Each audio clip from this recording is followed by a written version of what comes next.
traigo este tema que he titulado Sueña despierto. Sueña despierto. Dios ha colocado sueños en nuestros corazones. Yo sé que sí, que hay muchos aquí. Penosamente debo de decir que hay personas que no tienen tiempo para, para soñar. Sobre todo cuando pensamos en sueños, no como cuando lo llegamos a definir como cosas inalcanzables. ¿Saben de lo que hablo? No, por ejemplo, qué sé yo, yo quisiera poderme beber un cafecito con mi papá que se murió, no, hace 8 años. Eso ya no es posible, ¿no? Es un sueño, es un deseo que llena el corazón, pero no es real que se materialice y se haga real en nuestras vidas. Pero hay cosas, hermanos, que el Señor deposita en nuestros corazones que de repente parecerían absurdas, digan conmigo absurdas, pero en Dios son totalmente posibles. Y yo pregunto, ¿qué ha depositado el Señor en tu vida, en tu corazón? No solamente ahora en esta temporada en que nos encontramos, desde siempre, porque a veces hay sueños que los cargamos, los portamos en nuestro corazón desde, como decía Ale, desde long time ago. Sin embargo, esta es la fecha donde uno ni vislumbra la posibilidad de que eso se termine de dar. Pero ¿saben qué? Las cosas que Dios deposita en nuestros corazones, aunque pareciese tardar, es posible que en su tiempo, como dice su palabra, esas cosas comiencen a cocinarse y comiencen a materializarse en tu vida. ¿Cuántos lo creen? ¿Qué ha colocado Dios en tu corazón en estos tiempos? Definiendo sueño, digamos, algunos dicen que es el suceso, el proyecto, es la aspiración que se anhela o se persigue pese a ser muy improbable que se realice y en el que se piensa realmente, usualmente con mucho placer, pero uno lo pone bajo la pestaña de muy improbable que esto se dé. Lo que Dios haya colocado en tu corazón, quiero que tú lo comiences a desempolvar. Que lo que Dios ha colocado en tu corazón, porque sabes que entre el aquí y el allá, lo que Dios haga entre la hora y el luego, hermanos, es lo que nos va a llevar a realmente permitir que nuestros ojos se fijen sobre aquello que el Señor nos habló un día que era lo más lejos que teníamos. Sin embargo, Él aquí, mira cómo se está dando. ¿A cuánto no nos ha pasado? Cosas que teníamos y lo más lejos que teníamos y por fin, no, en su momento se dio porque Dios hace todas las cosas perfectas en su momento. Aspiraciones que a veces uno cataloga de poco probables, ¿no? Pero que uno cobra un gran sentimiento de placer pensando en ello. Hay sueños que provienen de Dios, que aunque sea imposible para tu mente finita, humana, es posible, digan conmigo, es posible para el Dios todopoderoso que nosotros servimos, hermano. Es posible. A veces nuestros sueños pudiesen rayar en lo ilógico, en lo absurdo. En estos días hablaba con alguien que nos contaba algo que estaba pasando, ¿no? Y nos dio solamente la visual horizontal. Y ante la visual horizontal uno le decía, eso no suena lógico, pero cuando nos compartió unas perspectivas divinas que tenía, le dijimos a la persona, recuerda que nosotros somos espirituales, que nosotros somos hijos de Dios, que creemos en el Dios de lo absurdo, en el Dios de lo imposible. De repente entonces lo que tú pudieses estar soñando que para cualquiera diría, pero eso doesn't make any sense. Dios hace de las cosas que no tienen sentido a que realmente tengan sentido. ¿Cuántos lo entienden así? Decirte, no, que hay muchas cosas que uno en un momento determinado no lo vio posible, ni lo soñó, ni lo pudo pensar. Sin embargo, alguien lo pensó y lo logró llevar a cabo en un momento determinado. ¿Cuántas cosas uno no ve realmente fuera de nuestro alcance? Sin embargo, dentro de cierto tiempo, porque como dicen por ahí, lo que se quiere, se puede, hermanos. Pero no solamente lo que se quiere, y porque yo me voy a empeñar a costillas mías de mi empeño, lo voy a lograr. No, no, no. Sobre todo lo que Dios haya puesto en tu corazón. Saber que eso se puede lograr. Piensen ustedes, ¿no?, en las personas que pensaron en, en poner algún tipo de artefacto a volar en los cielos. No, piensen, ¿no?, en los Wright Brothers en su momento cuando lograron despegar un artefacto que hicieron, y aunque su distancia de vuelo no fue largo, fueron los inicios de una visión, de un sueño, de una expectativa de poder trasladarse y transportarse vía aérea. ¿Quién pensó siglos atrás? No, esa luna que aparecía en el cielo cada cierto tiempo. No, o sea, uno de repente poder llegar hasta ella y pisarla. ¿Quién pensó que sería posible alguien que tuviese un corazón físico defectuoso o lo que fuese, lograr hacer un trasplante de otro corazón, no, a otro cuerpo, y que esa vida se pudiera mantener, no, sano y salvo? ¿Quién pensó que una persona, en el caso mío, pudiese conquistar a la mujer más bella del mundo, no, y hacer la madre de mis hijos? Que dicho sea de paso, oren por su pastora que está malita hoy, no pudo venir, está indispuesta, parece que tuvo una indigestión y la madrugada entera. Además de que teníamos una hora en contra nuestra, dormimos bastante mal. Pero aquí yo tengo un par de palillos ahí sosteniéndome los ojos. Pero ¿quién pensó, hermanos? ¿Quién pensó? ¿En qué tú estás pensando? ¿Qué ha depositado el Señor en tu corazón? Decirte, Dios tiene un propósito y un sueño con tu vida. Dile al que está a tu lado, Dios tiene un propósito con tu vida. Dios tiene un propósito con tu vida. Es como dice el salmista en el Salmo 138, verso 8. Dice, el Señor llevará a cabo los planes que tiene para mi vida.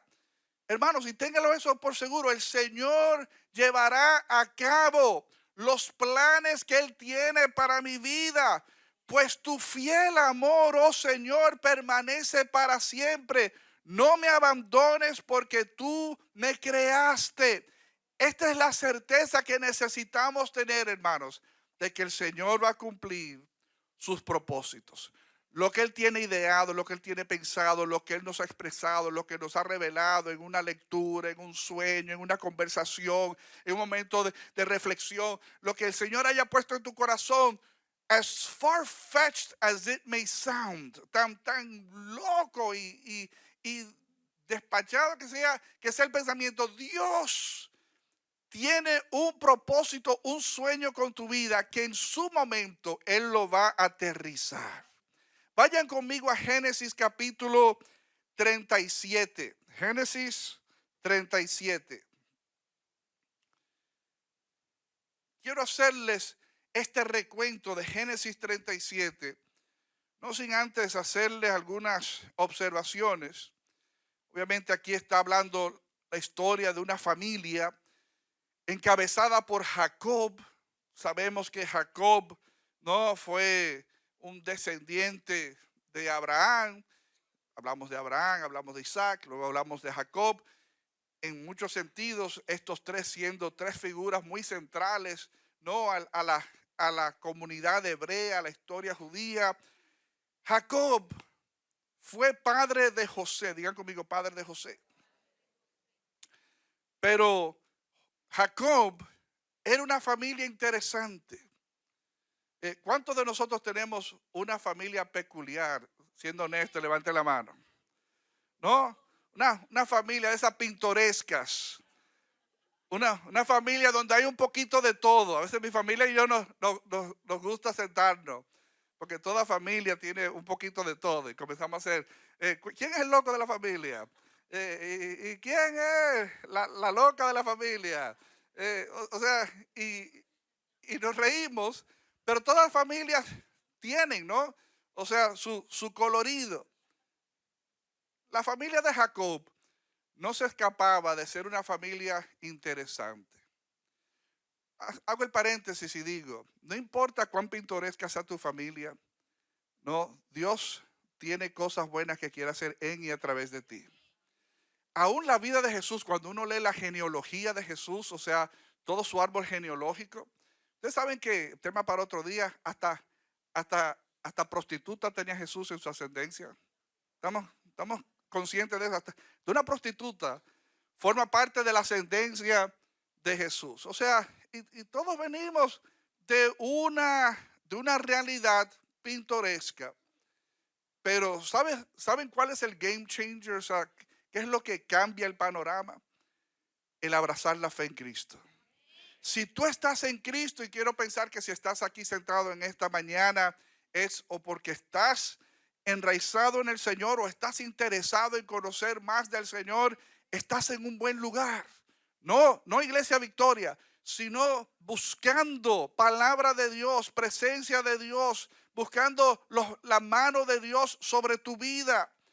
Jacob, padre de José, pero resulta que había tenido seis hijos con una mujer de nombre Lea, que era hermana de Raquel. Recuérdense que eran dos hermanas, Lea y Raquel.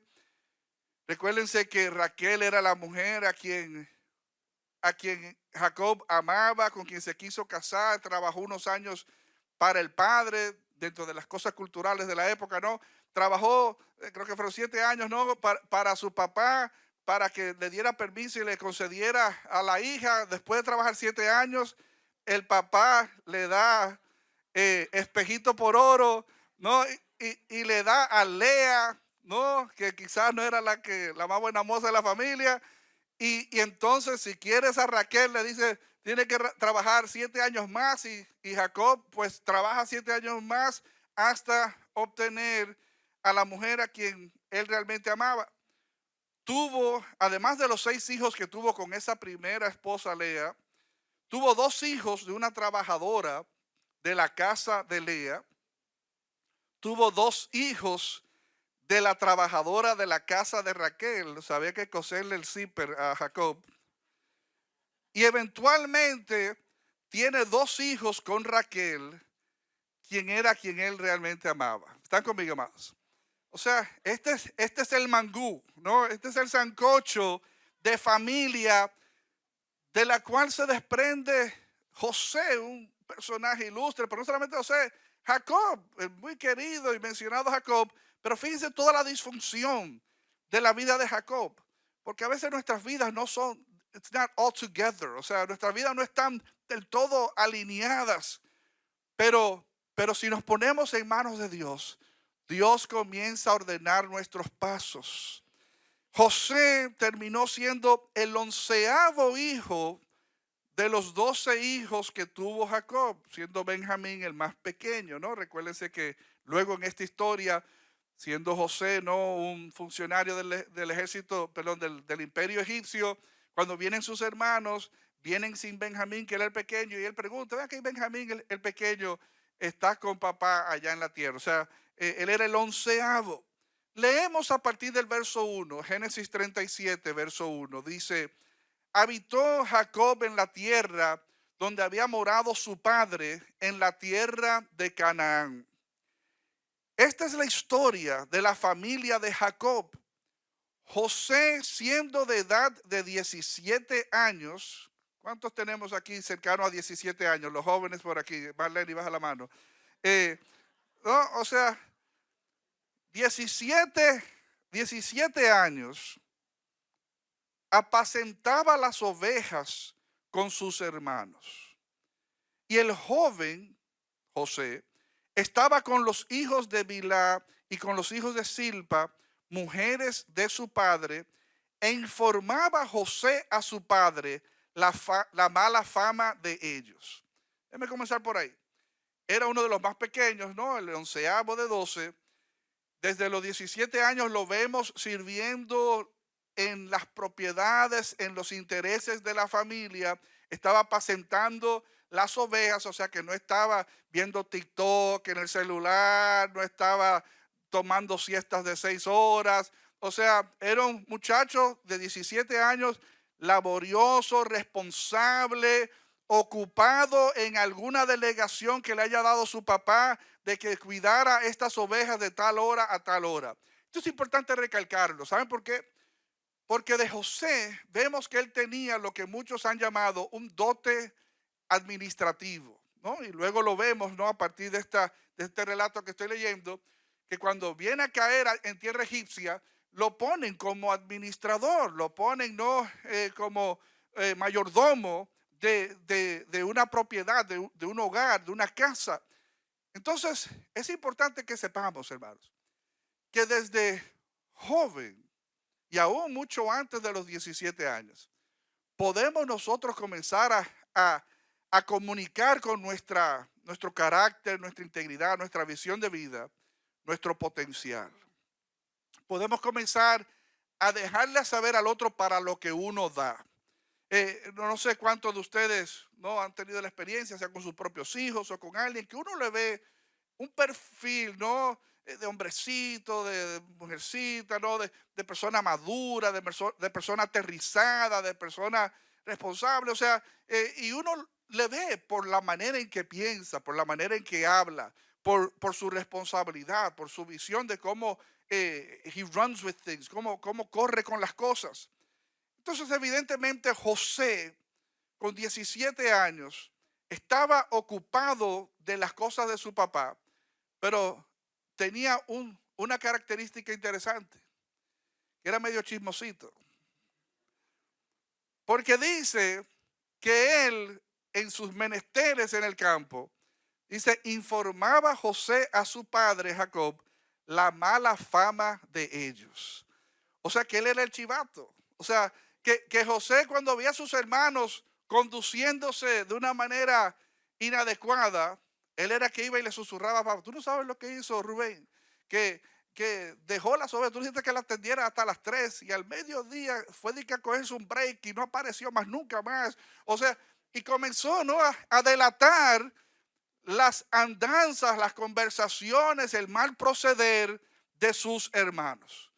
Esto es importante, ¿no? Porque esto contribuye al malestar que uno va a ver, se da en este capítulo, donde vemos que sus hermanos realmente le tenían ganas y no buenas, ¿no? Al pobre José.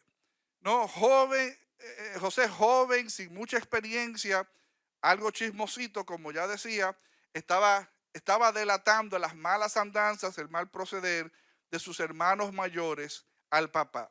Versículo 3 dice, y amaba Israel, o sea Jacob, amaba Israel a José más que a todos sus hijos, porque lo había tenido en su vejez y le hizo una túnica de diversos colores. La bola pica y se extiende, ¿no? Donde evidentemente un Jacob entrado en edad, siempre nosotros hemos dicho en nuestra cultura, por lo menos dominicana, que el viejo no puede tener muchachos, ¿no? Porque realmente malcría a esos hijos. Yo no sé si es por un tema making up, o sea, tratando de llenar su falta de energía física y presencia activa en el día a día de los hijos, realmente tienden a malcriar a los hijos. Pero aunque él no era el más pequeño, Benjamín era el más pequeño, pero fue uno de los últimos. Y de alguna manera se encariñó sobremanera con José, donde inclusive hace aquí mención de que le hizo una túnica especial, ¿no? De diversos colores. Ustedes saben que en estos tiempos, como hoy en día, ¿no? O sea, hay telas finísimas y obviamente de las de las modas sumamente insípidas de la época, de repente tener un jacket, no, Levi's de muchos colores, no sé, o sea, era un motivo de envidia para los hermanos. Versículo 4. Y y viendo sus hermanos que su padre lo amaba más que a todos sus hermanos, le aborrecían y no podían hablarle pacíficamente. Qué interesante esta descripción. O sea, viendo que él era, no, la niña de los ojos de Jacob, que él era el querendón de su papá, le aborrecían. Es una palabra fuerte, ¿no? Obviamente en algunos contextos lo que significa aborrecer es amar menos, como cuando Jesús decía, el que no aborrece a su padre, a su madre, no a sus hermanos, no puede seguirme, no puede ser digno de mi persona. Obviamente ese aborrecer a padre y madre no significa odiar, significa amar menos. Y ciertamente estos hermanos le amaban menos, pero quizás estaba rayando el odio. Estaba rayando el odio porque fíjense que dice que no podían ni siquiera dirigirle la palabra pacíficamente. O sea, ¿a cuánto no nos ha pasado, sea en el trabajo o en la misma familia, que alguien siempre como un snap turtle, como decimos en inglés, ¿no? Choca los dientes, ¿no? Cuando te habla y uno dice, pero yo no le estoy dando razón para esa agresividad, para ese tono, ¿no? Para esa actitud, o sea, y la persona como que siempre está como en posición de ataque en contra mía, sea el jefe, el compañero de trabajo, ¿no? El primo, el hermano. Y uno se pregunta, ¿a qué se debe eso? ¿Quién sabe, hermanos? Lo que esté esa persona albergando en su corazón en contra tuya, con razón o sin razón, que no le permite dirigirte la palabra de modo pacífico. Estos hermanos de José no podían hablarle con ternura, no podían tratarlo como un hermano menor a quien ellos deberían de extenderle protección y mentoría y modelarle y ser ejemplo y echarle el brazo. No, su actitud hacia José era una actitud agresiva. ¿Cuántos están conmigo? No podían hablarle pacíficamente. Oigan lo que sucede en este contexto de José siendo el querendón de Jacob, donde le soplaba y le dejaba saber a su papá todo lo que hacían sus hermanos, donde había sido recipiente de regalos exquisitos de parte del papá, donde los hermanos no lo podían ver ni en pintura y mucho menos en la sopa. Aquí vemos entonces en el versículo 5 que un día y soñó José un sueño y lo contó a sus hermanos.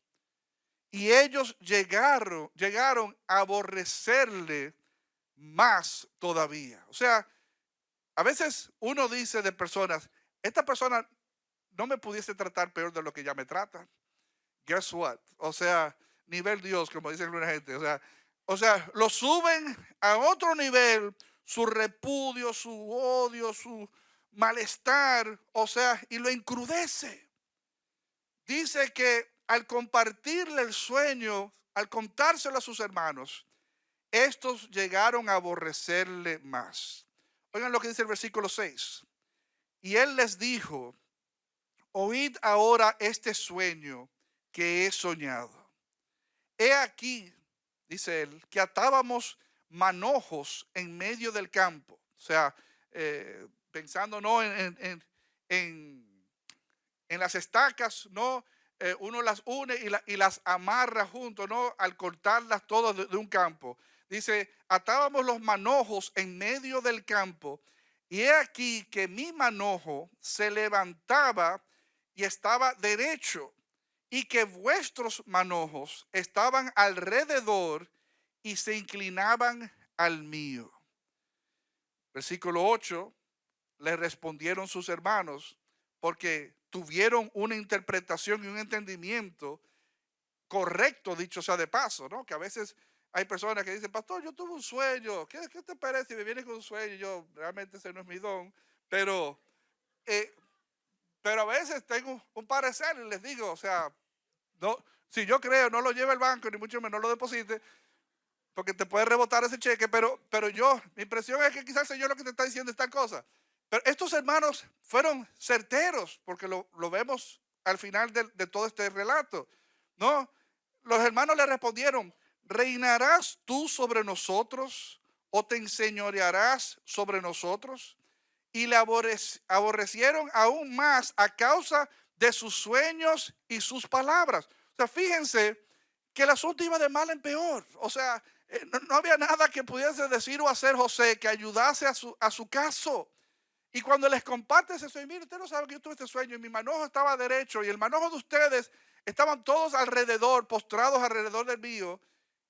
¿Y qué tú estás diciendo con eso? O sea, que nosotros de alguna manera vamos a rendirte pleitesía, vamos a tener que doblegarnos ante ti, que tú vas a enseñorear sobre nosotros. O sea, y lejos de José decir, sí, eso es lo que yo estoy diciendo, porque él no entendía bien tampoco lo que el sueño significaba. Sin embargo, los hermanos lo interpretaron muy bien. Versículo 9, soñó aún otro sueño y lo contó a sus hermanos, diciendo, he aquí que he soñado otro sueño, y he aquí que el sol y la luna, ¿no? Dos de los astros principales, ¿no? de nuestra existencia, y 11 estrellas se inclinaban a mí. Y lo contó a su padre y a sus hermanos. O sea, quizás se lo contó primero a sus hermanos. Y los hermanos quizás le dijeron, hazle te cuento a papá. Papá, oiga lo que José se está soñando. Y lo contó a su padre y a sus hermanos. Y su padre le reprendió. Le reprendió. Hermanos, y hay sueños que Dios va a poner en tu corazón que las personas van a querer desanimarte. Hay sueños que Dios va a poner en tu corazón que la persona va a decir, deja de cenar tan tarde que estás soñando raro, ¿no? O sea, acuéstate más temprano, ¿no? O sea, come menos de noche, o sea, porque eso está descabellado. Y hay lo que uno llama matasueños. Diga conmigo, matasueños. ¿Cuántos conocemos a matasueños?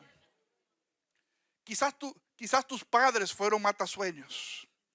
Tú siendo joven quisiste o estudiar algo o emplearte en algún lugar y ellos tenían su agenda para tu vida.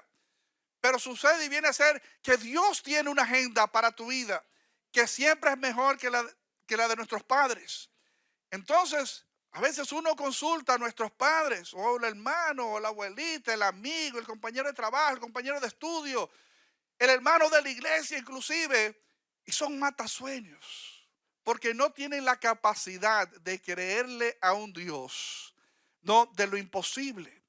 No son capaces de creer en un Dios de lo que tú le acabas de contar que blows their mind, o sea, vuela sus sesos, o sea, ¿con qué se come eso?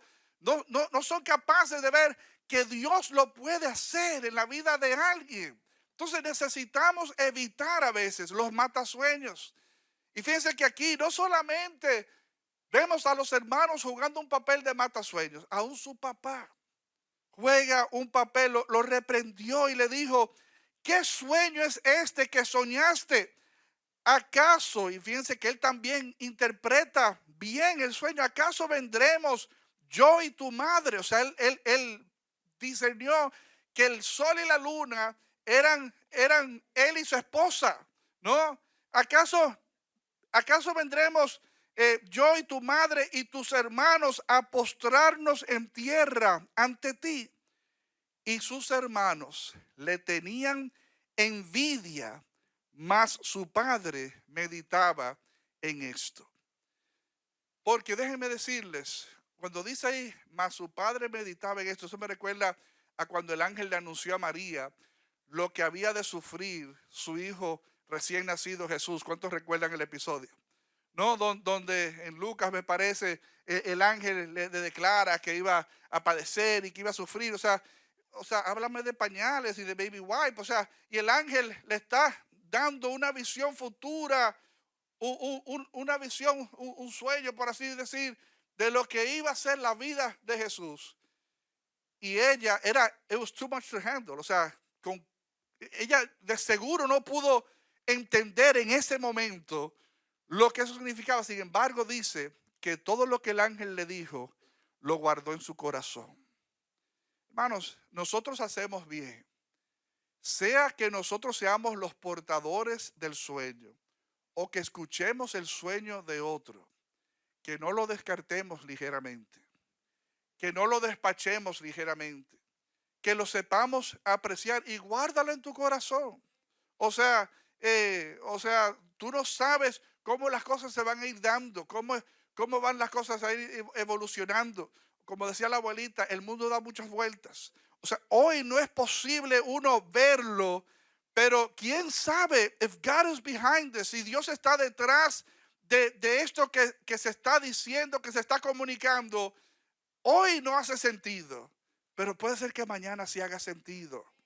Entonces, hay sueños que Dios ha depositado en tu corazón, ¿no? Que van a despertar envidia de otros, que fue lo que levantó en los hermanos, ¿no? Además de que lo aborrecían y crujían los dientes contra este José, le tenían ganas, le tuvieron envidia, porque es el querendón de papá, porque papá se desvive por él.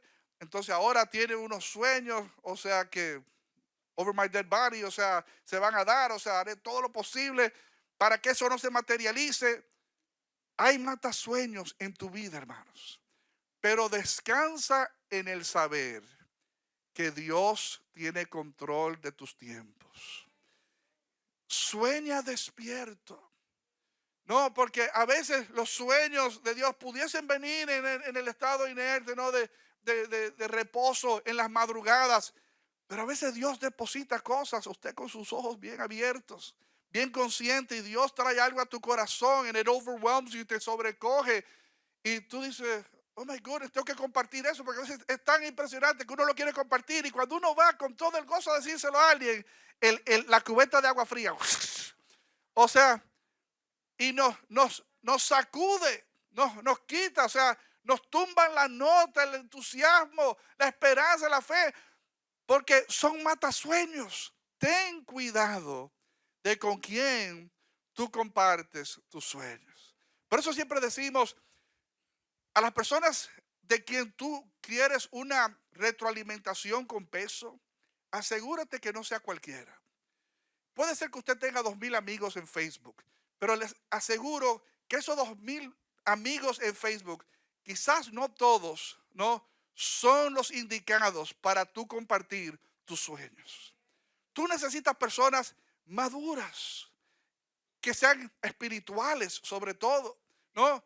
Que tengan cierto peso, cierta edad, cierto testimonio de vida, ¿no? Cierta trayectoria recorrida, alguien que tú estimes, que tú valores, que tú respetes, que tú puedas venir y cogerle el pulso, o como decimos en inglés, pick their brains, o sea, tratar de percibir sus pensamientos con respecto a esto que tú tienes en tu corazón. Y que tú sabes que no van a salir con un garrote de una vez a matar lo que hay en tu corazón. Pero si tú eliges bien a esas personas de consulta, digan conmigo, personas de consulta.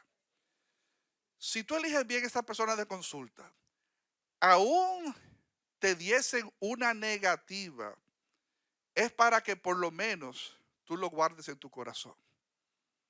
Porque a veces puede ser que cenaste tarde. A veces puede ser que te comiste un pedazo de pizza de más, ¿no? Y lo que tú estás sintiendo y tú estás seguro que eso viene de Dios, ¿no? Puede ser que no venga de Dios.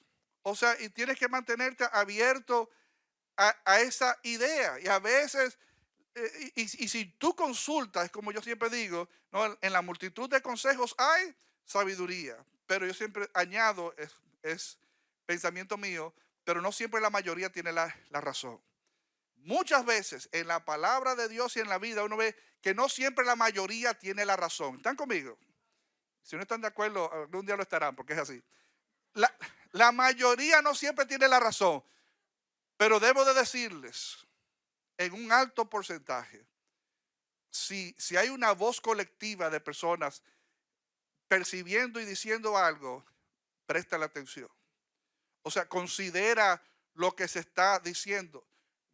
no es siempre posible que everyone is out to get you, que todo el mundo está tirado a la calle para hacerte la vida imposible, para tronchar tus sueños, que porque tú estás avanzando y escalando a la cima, lo que quieren es anclarte y mantenerte aquí abajo con ellos. Eso se da a veces, pero a veces hay sabiduría, no en la negativa de algunos consejeros. ¿Están conmigo, hermanos? Pero quiero decirte, ahí entra en juego el discernimiento. Poder discernir, o sea, de lo que yo estoy sintiendo, el Espíritu Santo está depositando en mi corazón. Pero a la vez, cuando estoy buscando confirmación y dirección al respecto, ¿a quién yo le estoy pidiendo opinión?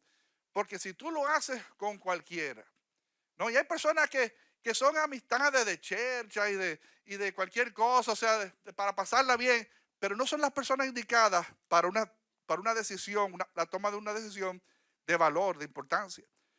Uno quizás sabe, o quizás uno no sepa, a veces realmente me doy cuenta que la gente no sabe. Le piden consejo a cualquiera. ¿Saben por qué? Porque pidiéndole consejo a cualquiera, van a escuchar lo que quieren oír y no lo que necesitan oír. Entonces, hay personas que posiblemente te puedan decir lo que tú no quieras oír, pero eso es lo que tú necesitas oír.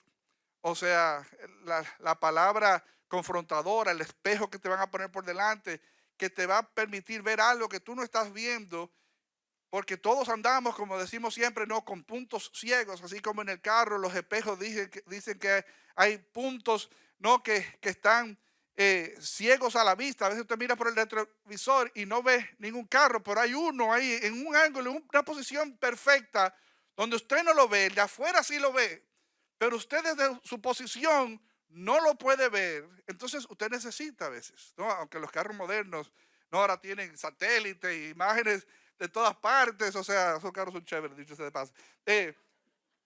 Pero si usted se está valiendo de su visual, o sea, usted necesita no saber a quién usted consulta.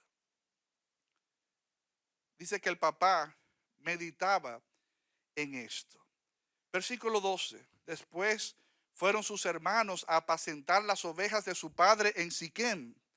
Y dijo Israel, o sea, Jacob a José: tus hermanos apacientan las ovejas en Siquem. Ven y te enviaré a ellos. Y él respondió: heme aquí. Hago otro paréntesis de ese mero inocente versículo para decir: Dios quiere siempre usar personas dispuestas, personas disponibles, personas obedientes, personas que sepan responder, ¿no? A las directrices de aquellos que están por encima de ellos. And that holds true. O sea, eso es cierto en todos los planos. Si tú eres un hijo menor de edad, haces bien, ¿no? Escuchando la voz de tus padres, las directrices de tus padres. O sea, haces bien en ese acto de obediencia, que lo contrario sería un acto de desobediencia, de rebeldía, ¿no?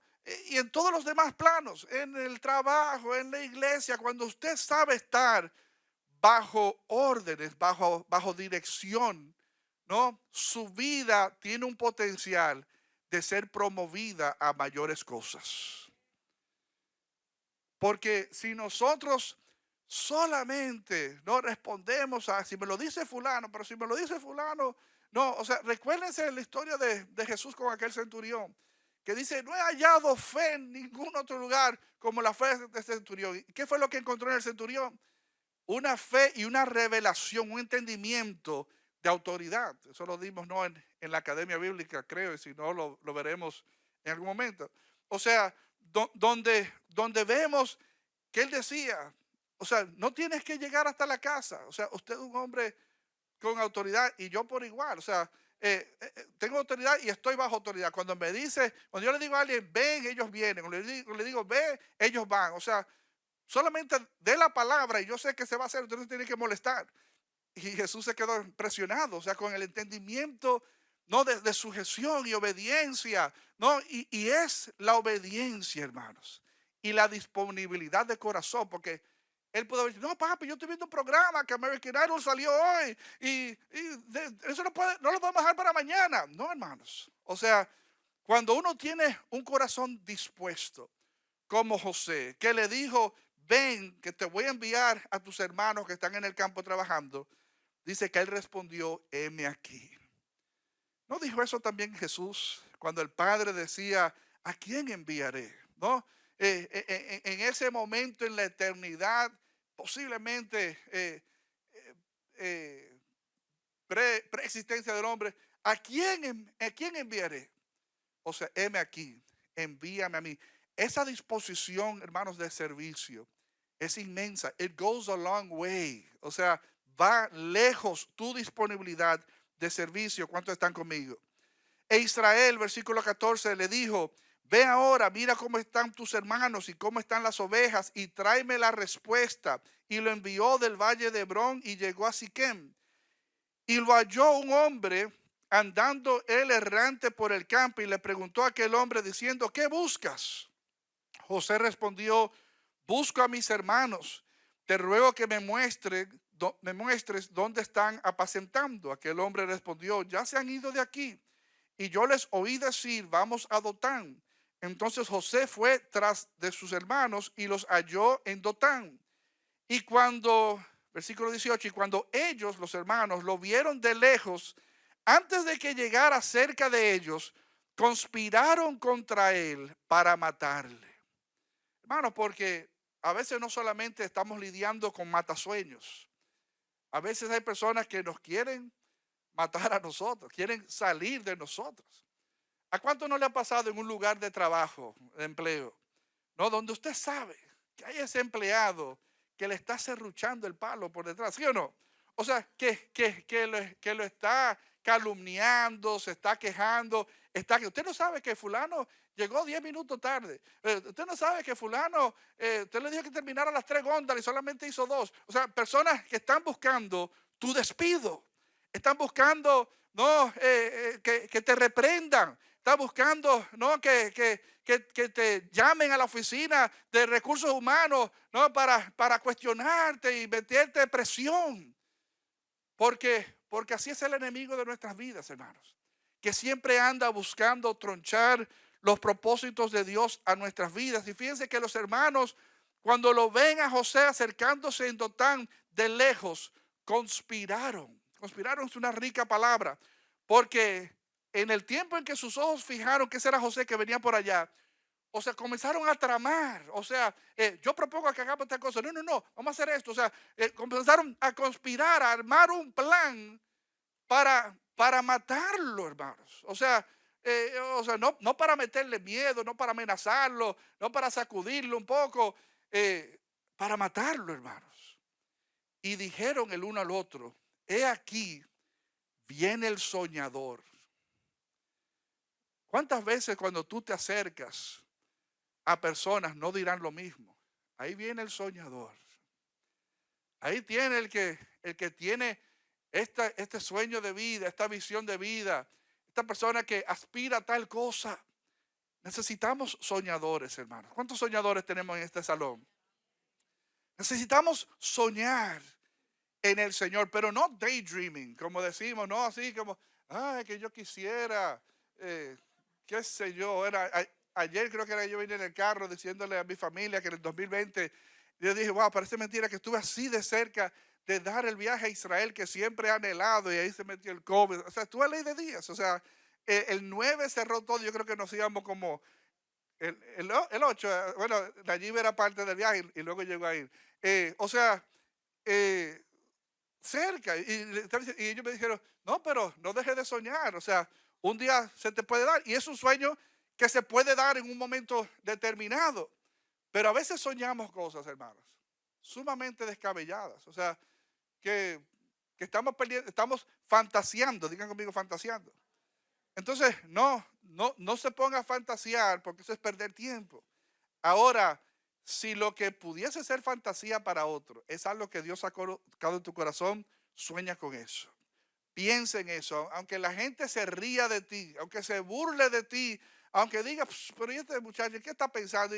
¿Y con quién cuenta él o ella? Tú cuentas con Dios. Si fue Dios que puso ese sueño descabellado en tu corazón, suéñalo y créelo, ¿no?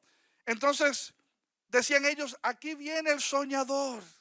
Y versículo 20 dice, ahora pues venid y matémosle y echémosle en una cisterna y diremos, alguna mala bestia lo devoró y veremos qué será de sus sueños. Fíjense que los sueños was what threw them overboard. Los sueños de José fue lo que rebosó la copa de ellos. Vamos a matarlo y vamos a echarlo en un pozo.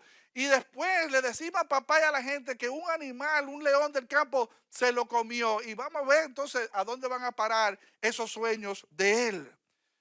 Cuando Rubén oyó esto, ¿saben qué era Rubén? El hermano mayor, ¿no? Porque a veces los más jóvenes son más estúpidos realmente, ¿no? O sea, los más jóvenes, exacto, mi hermano del medio, el chiquito, perdón, que está aquí, Francisco, los más jóvenes realmente son más tontos. Porque, escúchame Francisco de nuevo, eh, porque la experiencia no se improvisa, hermanos. Porque las canas, si no de la cabeza, por lo menos de la chiva, o sea, hablan de experiencia, hermanos. O sea, y las canas definitivamente pesan, ¿no? Es como decía la abuela, cuando tú ibas, ya yo había ido y regresado 10 veces, decía la abuela, ¿no? Entonces, realmente, Rubén, siendo el mayor, tenía por lo menos un dedo más de frente. Y dijo, no, espérense. Cuando Rubén oyó esto, lo libró de sus manos y dijo, no lo matemos. O sea, Rubén tuvo el sentido común de decir, no, espérate, no, let's not take it that far. No lo vamos a llevar a ese extremo. Versículo 22, y les dijo Rubén, no derraméis sangre, echadlo en esta cisterna que está en el desierto y no pongáis mano en él, por librarlo así de sus manos para hacerlo volver a su padre. O sea, Rubén, hermano mayor, o sea, está tratando de salvaguardar el momento. Versículo 23, sucedió pues que cuando llegó José a sus hermanos, ellos quitaron a José su túnica, la túnica de colores que tenía sobre sí, y le tomaron y le echaron en la cisterna, pero la cisterna estaba vacía, no había en ella agua. Y se sentaron a comer pan.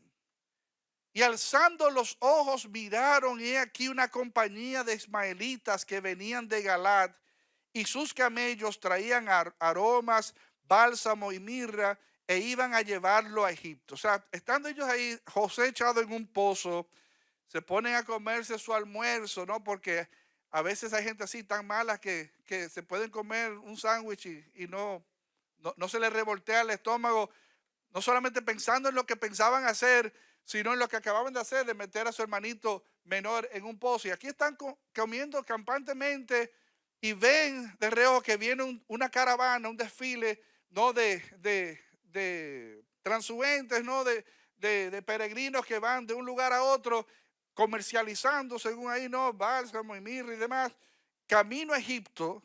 Y dice, que dijo el versículo 27, versículo 26, entonces Judá dijo a sus hermanos, acuérdense que Jesús vino de la tribu de,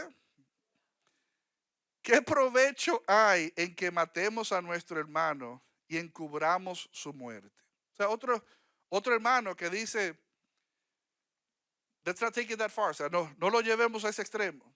Dice, venid y vendámosle a los ismaelitas, y no sea nuestra mano sobre él, porque él es nuestro hermano, nuestra propia carne, y sus hermanos convinieron con él. O sea, propuso, vamos a venderlo a estos mercaderes, y ellos dijeron, nos parece bien, hagamos eso. Versículo 28, y cuando pasaban los madianitas, mercaderes, sacaron ellos a José de la cisterna y le trajeron arriba, y le vendieron a los ismaelitas por 20 piezas de plata. Creo que por eso Judas vendió al Señor, y llevaron a José a Egipto, estos mercaderes. Después Rubén volvió a la cisterna y no halló a José adentro y rasgó sus vestidos. No, porque parece que Rubén se ausentó, fue a orinar a un arbusto por ahí, no sé. El asunto fue que cuando regresó, o sea, no encontró a José en el gozo, se rasgó sus vestidos, que era una señal de pena, de dolor, o sea, se rasgó los vestidos y volvió a sus hermanos y dijo, el joven no parece y yo, ¿a dónde iré yo? Entonces tomaron ellos la túnica de José y degollaron un cabrito de las cabras y tiñeron la túnica con la sangre y enviaron la túnica de colores y la trajeron a su padre y dijeron, esto hemos hallado, reconoce ahora si es la túnica de tu hijo o no. Wow, hermanos, hay que tener imaginación y agallas, ¿no? Para a su viejo, a su papá, tramar todo, tapar todo esta venta que hicieron de su hermano. O sea, ponerle sangre de un animal a su túnica. Mira a ver si esa es la túnica que tú le diste a José.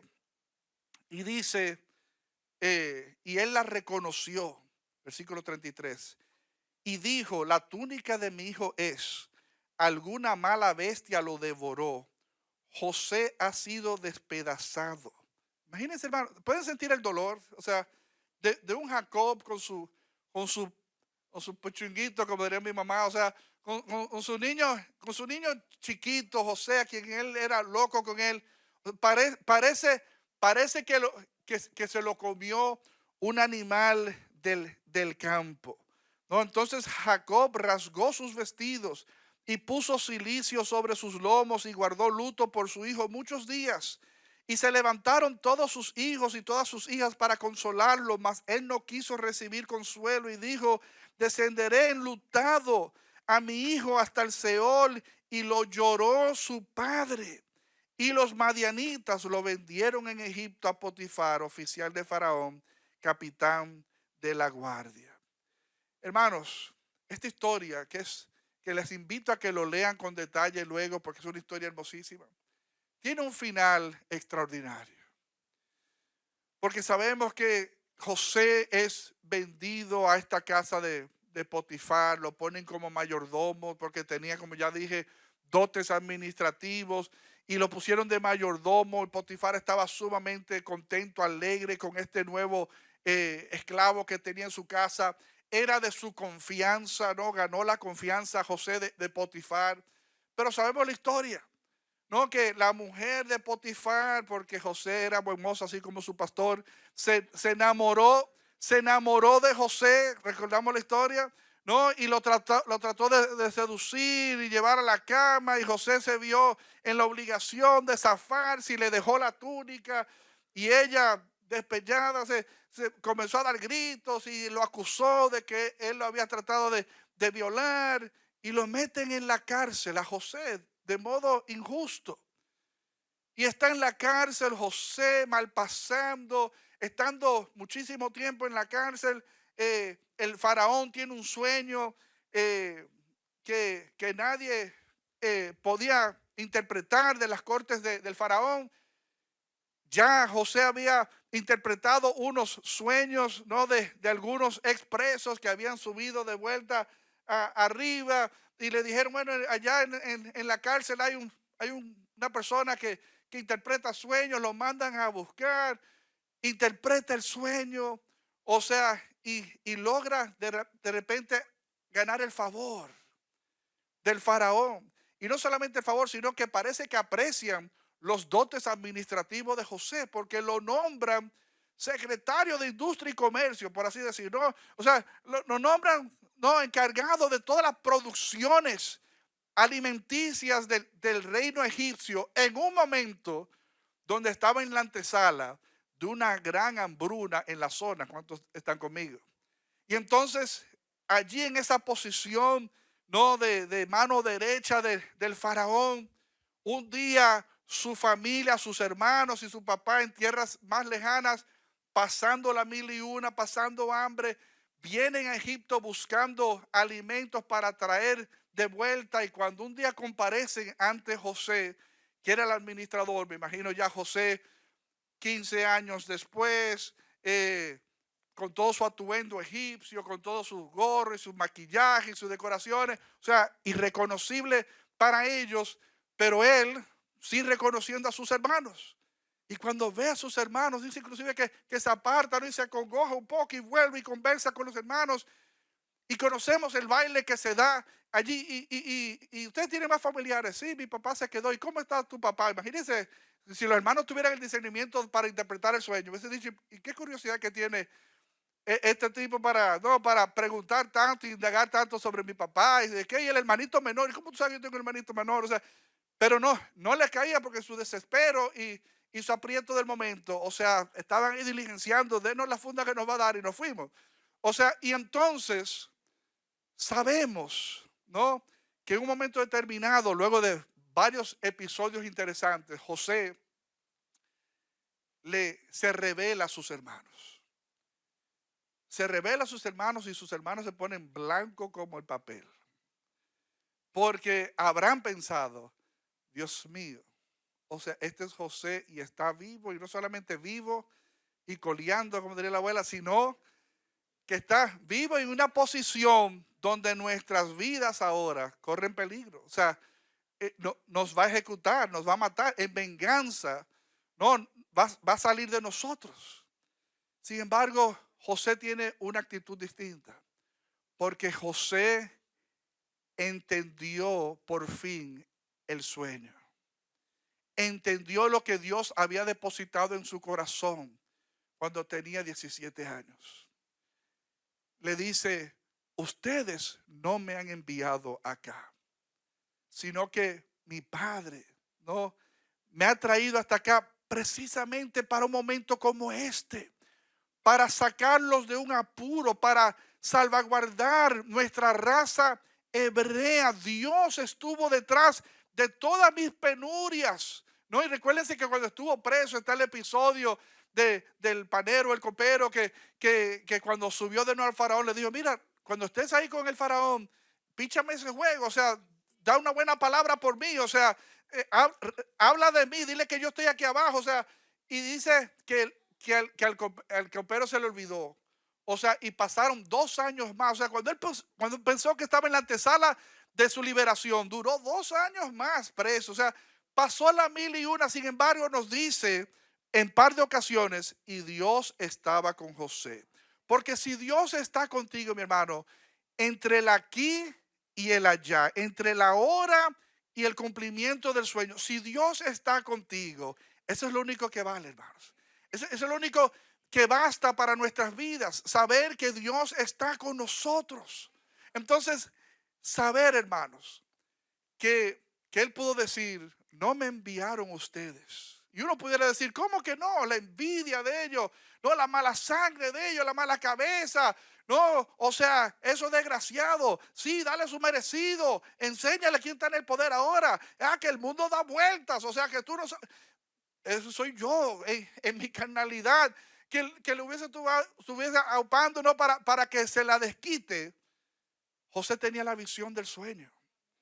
José entendió los propósitos de Dios por fin en ese momento, que quizás no hasta ese momento del todo lo entendió, hermanos. Porque cuando se vio en su audiencia y que entraron sus hermanos y que en reverencia ellos se postraron ante José, José tuvo que ver, bueno, por eso él se retiró de la sala de audiencia, porque lo sobrecogió seguro el entendimiento de la visión, hermanos. Que entendió, wow, lo que yo soñé hace años atrás se está dando aquí, ahora. O sea, se están doblegando ante mí mis hermanos. Estoy en una posición donde estoy derecho, levantado en poder de influencia sobre ellos.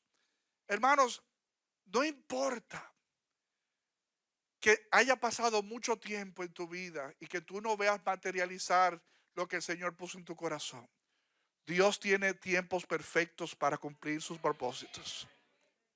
No sé por lo que tú puedas estar pasando en estos momentos que te desanime y tú dices, pero Señor, ¿y hasta cuándo? Y a veces uno como que siente, ahora se va a abrir la puerta y se cerró la puerta y no se dio. Hermano, no te desanimes. Dios está ahí para ti y va a abrir las puertas que tú estás esperando en su momento, porque el Señor cumple propósitos. El Señor cumplirá sus propósitos en mí. Los cumplirá, mis amados. Pero necesitamos permanecer confiados, hermanos, en Él. Soñemos, hermanos. Necesitamos soñar. Evita los matasueños. Sepas tú que Dios va contigo en el proceso. Entre el punto A y el punto B, no te desesperes. Dios va contigo. No estás solo. Logra ser protagonista del sueño a pesar de que surjan las mil y uno obstáculos y inconvenientes. Dios te va a ayudar a sobreponerte a todas ellas. Que el Señor te revele en qué momento del sueño tú estás. Que tú puedas guardar la fe. Que tú puedas no mantener. Es como el que corre, que está pensando en la meta, no en la cinta que va a atravesar. Está a millas de la cinta, but I can see it, lo puedo ver el momento en que dé la última curvita y ya vea en el fondo la cinta que me va a declarar vencedor y ganador. Esa cinta, hermanos, cada día está más cercano a tu vida. Si te mantienes fiel, obediente, apegado, sujeto a la voz de tu Padre, dispuesto a verlo aún en los momentos más difíciles, saber que Dios está en medio de todos los hardships, ¿no? De todas las dificultades que tocan a tu puerta. Dios está allí. Aunque tú no lo puedas ver, Dios está allí. Aunque tú no lo puedas sentir como Jesús clavado en aquel madero que decía, Padre, Padre, ¿por qué me has desamparado? Aunque se sienta distante, sepas tú that he's looking over the whole scenery. El Señor está captando todo el escenario de lo que está aconteciendo en tu vida y te encamina a sus propósitos. ¿Cuántos lo creen? ¿Cuántos lo creen? Amén. Estemos de pie, amados.